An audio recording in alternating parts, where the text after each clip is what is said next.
Happy New Year! Hello there, Happy New Year from Scotland, from my little friends. More to be explained in a moment, but this is a little clue about what we're going to be talking about. A very, very Happy New Year to you all. I hope you spent it with friends, family, loved ones, and of course, with peakers. Welcome to MPC 2024. Yes, the platform is now live.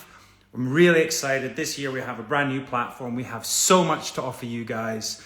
If you don't know what MPC is, where have you been? It has honestly been such an amazing journey with our community of peakers over the past few years.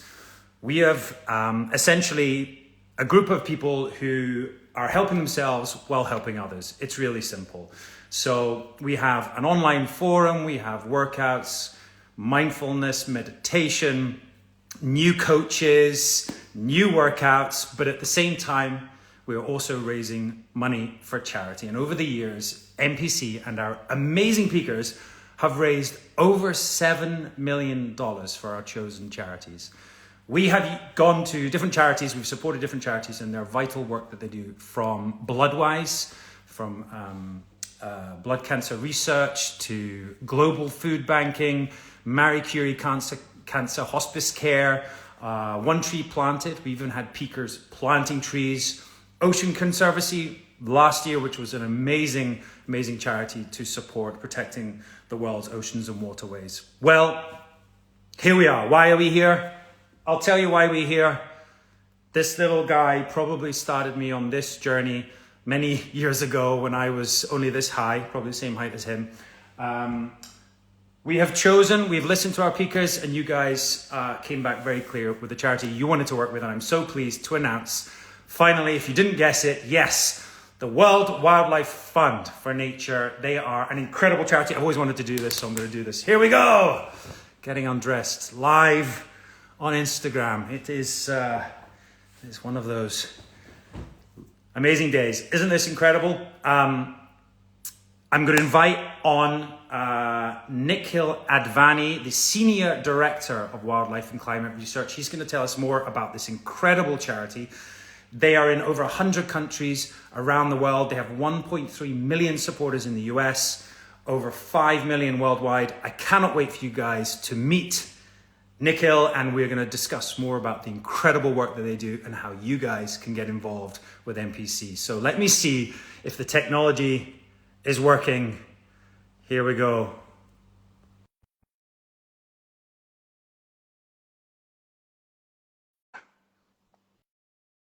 Let's see if this works. Nikhil. Hey, Tom. How's it going? Happy New Year. Thanks, you too. Dude, thank you so much for joining me on this amazing day, a day that we're really excited. Our whole team at MPC headquarters, all our peakers across the world have been super excited to find out who our charity partner is. We are delighted to be working with you. The World Wildlife Fund. I mean, you've been working there for a number of years, protecting wildlife and their habits. What is the Wildlife Fund? What is their mission and your special role there? Yeah, thanks. Thank you for having us. We're super excited about this partnership. I'm very excited to be on this call today with you. So WWF's mission is quite simple. It's people living in harmony with nature. We're working all over the world. Our work is divided across 6 programmatic goals on climate change, wildlife, food, forests, oceans, and freshwater. So we work on a lot of things, not just wildlife. Right. But obviously, our ultimate goal is conserving wildlife and people, helping the people that live with wildlife and rely on biodiversity. My specific role is focused at the intersection of wildlife, climate change, nature-based tourism, and rural communities. That's amazing. Because honestly, of course, in the past thought that World Wildlife Fund was just about animals and nature, but actually, it's about protecting the habitats and also, I guess, the balance with human beings, right? I mean, having this symbiosis, this relationship to human beings. But I'm super excited because no one knows, but you were actually joining us all the way from Kenya. So thank you for staying up late. I don't even know what time it is there. But you were born and raised there. I think you spent some time in Texas, which is probably just as hot. But yeah, I mean, what was it like growing up there, and how did that get you into working with the Wildlife Fund? Yeah, great question. I will say I am in Kenya, and I apologize. As soon as this thing started, I all of a sudden had a bunch of tech issues. The Wi-Fi conked out where I was, so I've moved location. And just when I joined you, my earbuds went out. So Oh, I hope you still hear me well.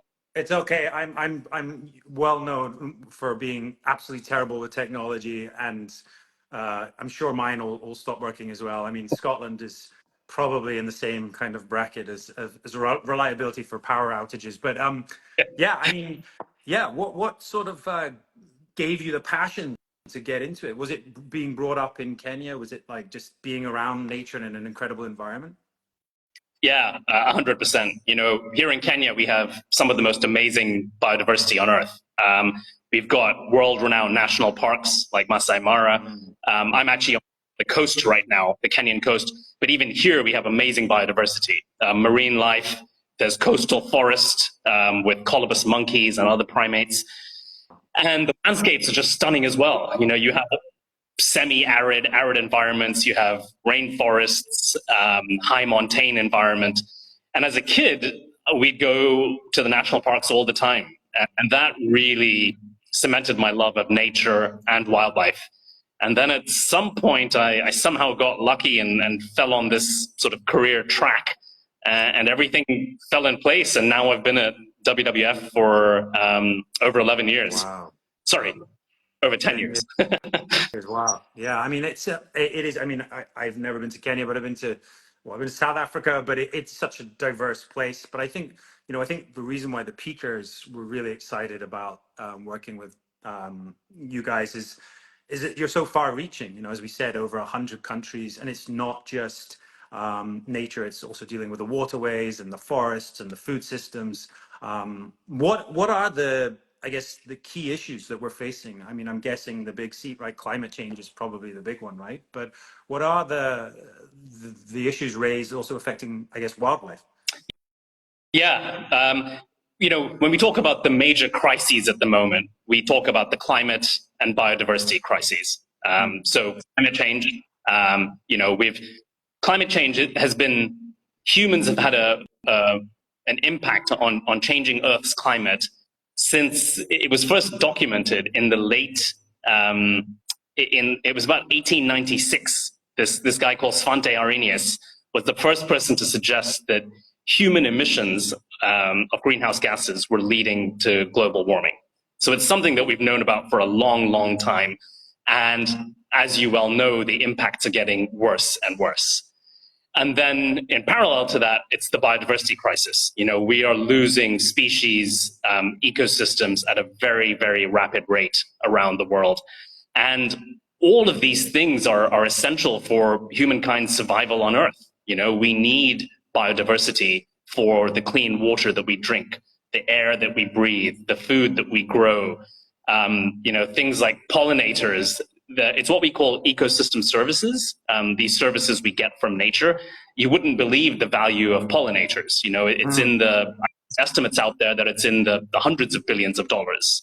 So it's huge.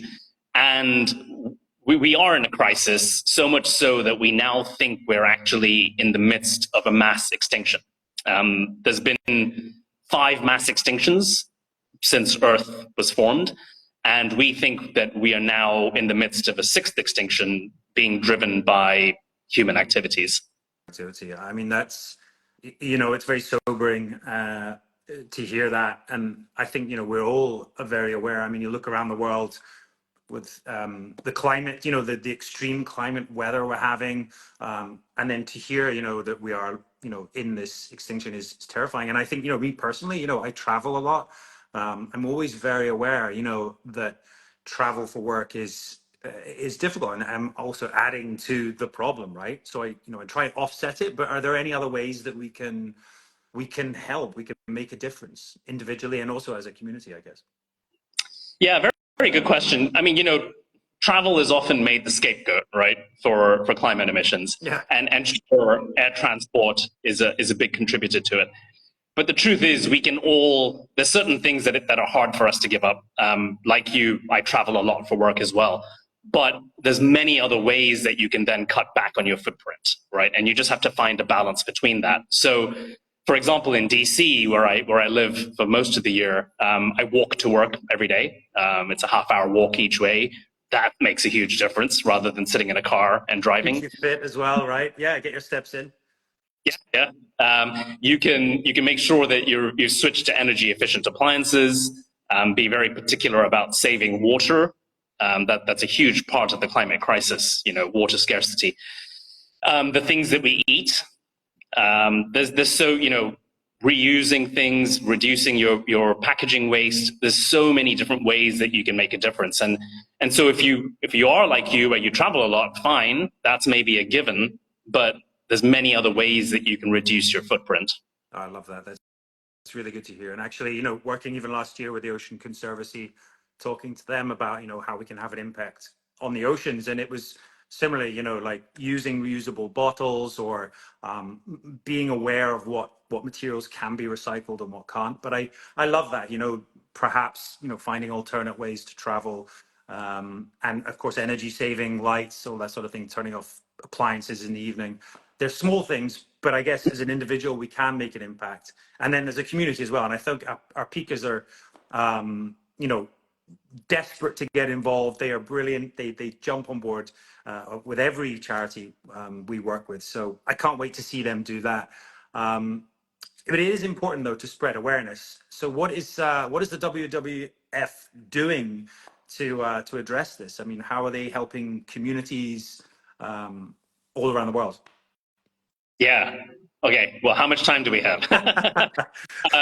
As long as our power lasts, we can stay here.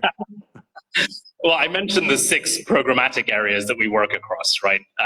Climate, forests, freshwater, oceans, food, and wildlife. We also work on things like governance, policy, markets, finance. So there's a lot of different aspects to our work. It's not just on the ground conservation work. There's a lot of stuff that happens, in the halls of power around the world, working with governments and corporates and things like that. I personally, I might give you a bit of an insight into what I do, because I can speak best to that. But I personally work at this intersection of wildlife, climate change, rural communities. And so my team is focused on researching how species around the world and people are being impacted by climate change, and then using that research to develop and implement on the ground solutions to help them adapt to those changes. So that's very much the focus of my work. And then obviously you use the results of that to influence bigger institutions, to influence policy. And that's a lot of the work that we do. We're really across the board. And like you said earlier, we have a presence in over 100 different countries. My work, a lot of my work is in Africa, which is lovely. It brings me back here quite often. Yeah. But, we're working in Fiji and in Mexico, in Kazakhstan, all over the world. I love to hear that. And our members are all over the world. You probably see in the comments here, we've got people in Brazil and Italy and the UK and all over the US. I mean, literally around the world, Australia. And, our peakers are represented. We have incredible ambassador groups that are very proactive, and they get behind this. So I'm hoping that they will support. And what can they do? Like personally, what can our peakers do? I mean, I guess even by being part of MPC, we're going to be supporting you guys in every way we can. But, is there anything personally more that we can do? Yeah, well, you and I both mentioned all those sort of lifestyle changes that you can make. Right. So I think as an individual, I think people sometimes feel powerless that what difference is a single individual going to make? But if 7 billion of us say that, then nothing's going to happen. Yeah. Right. So as an individual, you can make a big difference. The other thing that I always like to say is have conversations with people. We're now in a world that is very polarized, and people with different views do not want to speak to each other. And that is really, really bad because it just creates a bigger and bigger divide. So make sure that you're well informed about these issues. Make sure that you're well informed about the biodiversity crisis, the climate crisis, and then have respectful conversations with people who might disagree with you. And you'll be surprised how far those can go. I've had a lot of those myself, and I think that makes a huge difference. And then as far as engaging with WWF itself, Yeah. Where do people go? How do people support you guys? Yeah, I mean, I've seen all these messages like every other second saying so and so followed you. So by all means, Sorry about that. Social media accounts, Instagram, Facebook, Twitter. The Instagram one is world_wildlife. We've got our website, worldwildlife.org, which talks about all of the work that we do. And the website also has many ways in which you can engage with WWF. So yeah, that would be my suggestion. And I know that MPC has something in the works as well that you're going to be sharing with your members soon. We are. We want to put our peakers to work. They've been incredible over the years. They've virtually walked to the moon and back or around the world. They've gone out and done ocean cleanups and supported in numerous ways, from planting trees to doing various things. And actually, even with our membership right now, we're still going to be planting a tree for every member. But this year, yes, absolutely. We're really excited to be working with you guys and the great work you do. It's so interesting and there's so much more to learn. So I hope we get an opportunity to hear more from you. And I know our peakers are just gonna love working with you, Nikhil. And yeah, I just can't thank you enough for joining me from halfway around the world. And our power still stayed on. Yeah. So just a quick message to our peakers and say, or if you're not a peaker, come and join us. The platform is live now, full of workouts, new coaches, nutrition, and of course, we're going to be supporting WWF and the incredible work they do. And it really is unifying, isn't it? I mean, as you said, no matter what your religion or your politics or where you live in the world, we're all affected by this. So it'd be great to support the WWF in everything that we do. Yeah, thanks so much, Sam. You guys have a really committed community. I heard that it was them that selected Yes. wildlife as the focus for this year. And you too, you're a celebrity with big star status, and individuals like you make a huge difference in this movement, getting the word out there of the crisis we're in, but also, and I know today we talked a lot about sort of some of the negatives of what's happening, but there's a lot of really positive solutions out there as well. There's some really cool change happening. But we need voices like yours, peakers, everybody to hop on this bandwagon and really try and drive change as we aim towards big targets we've set for 2030, 2050 and beyond.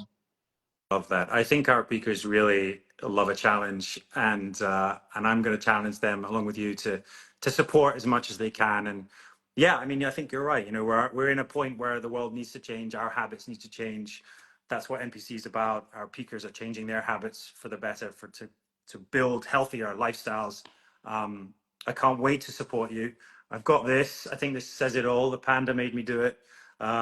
Thank you so much for joining me briefly. And yeah, we're going to hear more about you. And again, to point everyone to your website and to your socials, there's a lot more information there as well. And I can't wait to hear more from you, Nikhil. Great.